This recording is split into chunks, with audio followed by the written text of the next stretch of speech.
တယ်ရေတံဘူးဝယ်တယ်ကော်ကျိုးကော်ခွဲဝယ်တယ်ဟာဘာဖြစ်လို့သားဦးလေးတောက်လေခုနကမှလူဝိုင်းထုံးနေကြတယ်ဟာဘယ်နားပါလဲခုနကဟာ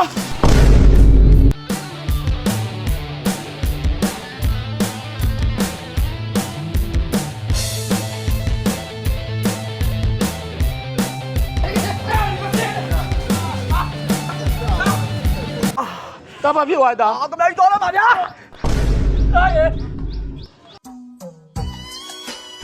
ခဏကြောက်တော့မလားတဲ့ဒီမစိုးရင်လို့ပြောတာပါမစိုးရင်လည်းဗျာခဏပြစ်သွားလဲလို့ငါစိုးရင်ခဏကြီးကြောက်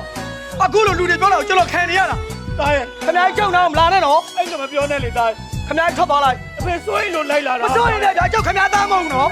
တားခဏအကြောက်မွေးသားထားတာဟုတ်တယ်ခဏသားရင်မဟုတ်ဟုတ်တယ်လေတားခဏကိုကြောက်ပြောရမယ်ကြောက်ရှိတဲ့ရောက်ကိုခဏဖယ်တော့မှမလားနဲ့တားအဲ့လိုမလုပ်ပါနဲ့တားခဏထွက်သွားလိုက်တော့ဗျာတားအဲ့လိုမပြောနဲ့လေတားခဏသွားလိုက်တော့နော်တားငရဲကြီးမနော်တားခဏမလားကြောက်သွားမယ်မလုပ်ပါနဲ့ကြောက်တော့လိုက်လာနဲ့နော်မသွားပါနဲ့တားရဲ့တား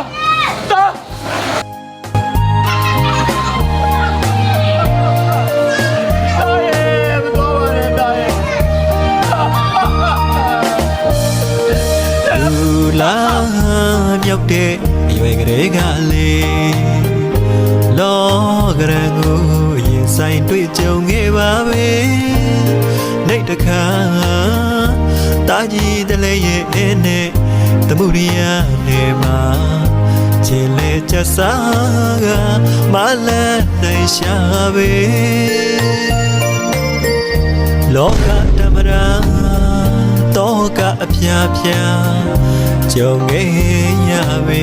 ချစ်တော်ဖေဖေချစ်တော်မေမေမတွေ့ရကြလေးလေးပေါ်၍တရိယာလေးလေးရင်နိုင်လွယ်ပွားသာသမီများကအတိုးချကတော့မရစေ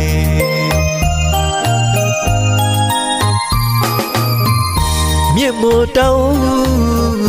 ကျေးဇူးပေါင်းတွေဆက်လို့မကုန်မေးဒီရာရေတစ်ပေါက်ကလေးကြာရော